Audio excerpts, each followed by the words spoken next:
Hey Gatekeepers, welcome back to Weekly Soap Chronicles, where we break down all the drama, heartbreak, and jaw-dropping moments from beyond the gates.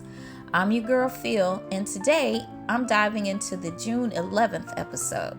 Let me tell you, this one was a roller coaster of emotions, rage, reconciliation, and a little bit of justice.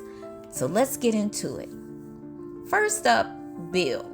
He's still in the hospital, and let's just say he's not exactly the model patient. Shanice, his physical therapist, is doing her best to get him moving, but Bill's stubbornness is next level. She even calls him Mr. Crab. At one point, Bill gets so frustrated that he throws a crumpled piece of paper. And guess who walks in at that exact moment? Madison.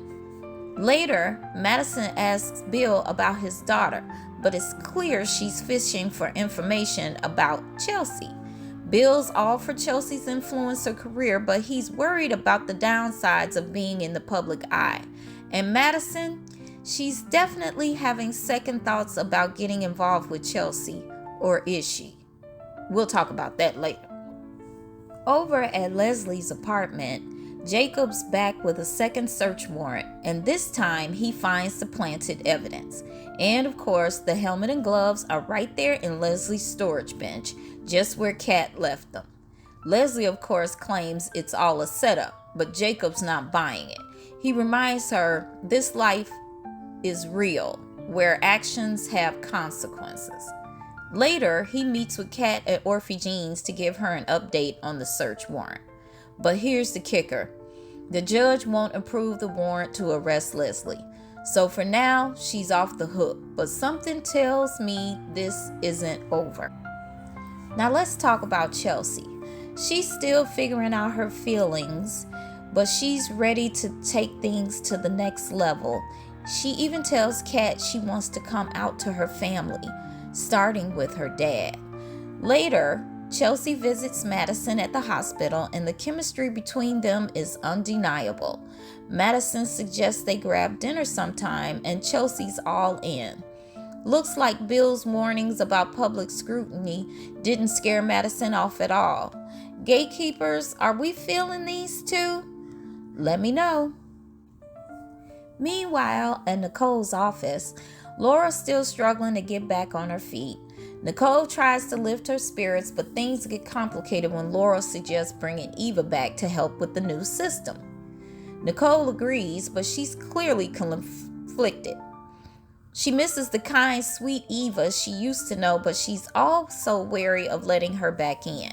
When Eva finally shows up, Laura plays mediator, encouraging her to make amends with Nicole. Eva's not so sure though. She says, I don't have any right for her forgiveness, but I really do care about her. Gatekeepers, do you think Nicole and Eva can ever get back to where they were?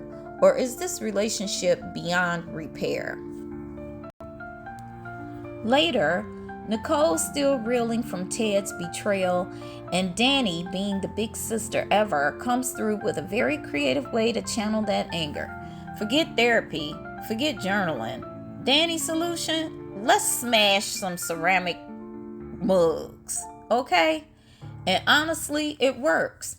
Nicole's first throw is a little hesitant, but by the time she's yelling, Ted, how dare you make me love you so much when you were hiding that secret? She's fully in the zone. Oh, and Dani, got her own rage to work through. Bill, damn you for having a stroke and making me care about you when I was this close to forgetting all about you. Can we say skankaroony? Gatekeepers, I have to ask, what would you name your rage mug? Drop it in the comments below. Over in Chicago, Anita's catching up with Vernon over the phone. She's happy to be back with the Articulates, but she's already missing home and Vernon. He promises to hold down the fort while she's gone, and their little heart-to-heart is just so sweet. Vernon tells her, that's my purpose. I'm always here for you. Can we get a round of applause for Vernon? Husband goals, am I right?